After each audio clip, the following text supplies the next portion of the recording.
ప్రముఖ జ్యోతిష్యుడు వివాదాస్పద వేణుస్వామిపై హైదరాబాద్లో పలు పోలీస్ స్టేషన్లో కేసులు కూడా నమోదయ్యాయి. సోమవారం రోజున ఆయన తన సతీమణితో కలిసి విడుదల చేసిన వీడియో అత్యంత వివాదాస్పదంగా మారింది.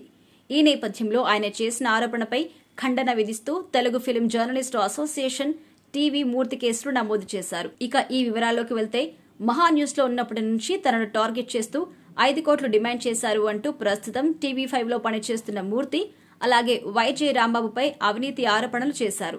వారి వీడియోలో పేర్కొన్న ఆరోపణపై స్పందిస్తూ ఖండించారు. అంతేకాకుండా అతడు ఆరోపణలు నిరూపిస్తే ఎంతటి శిక్షకైనా సిద్దమే అన్నారు మూర్తి. ఈ వివాదం నేపథ్యంలో తమపై అసత్య ఆరోపణలు చేసిన వేణుస్వామిపై Telugu film journalist association secretary Y J Rambabu, EC member Prasadam Raghu తాజాగా మధురానగర్ పోలీస్ స్టేషన్లో ఫిర్యాదు చేశారు. తమపై ఆరోపణలు చేసిన ఆయనపై తగు చర్యలు తీసుకోవాలని ఫిర్యాదులో పేర్కొన్నారు.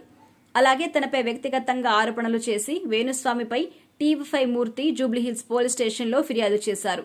ఈ విషయాన్ని సోషల్ మీడియాలో పోస్టు చేస్తూ గత ఆగస్టు 20వ తేదీన వేణుస్వామి ఆయన భార్య వీణపై కేసు నమోదు చేశాను. వారి ప్రవర్తన బాగాలేదు. వారు చేసిన ఆరోపణలతో మనస్తాపం చెందాను. వాస్తవానికి వెలుగులోకి తీసుకురావడానికి నేను వారిపై క్రిమినల్ కేసు నమోదు చేశాను అని తెలిపారు. నాపై వారిద్దరూ తీవ్రమైన ఆర్థిక ఆరోపణలు చేశారు. 5 కోట్ల రూపాయలు డిమాండ్ చేసి బ్లాక్మెయిల్ చేశాను అని వీడియోలో చెప్పారు. నా నిజాయితీని, నా ప్రతిష్టను భంగపరిచే విధంగా నాపై కేసు నమోదు చేశారు. నా ఫిర్యాదుకు స్పందించి వారిపై చట్టపరమైన చర్యలు తీసుకోవాలని కోరుతున్నాను అని మూర్తి తన సోషల్ మీడియా అకౌంట్ ద్వారా తెలిపారు.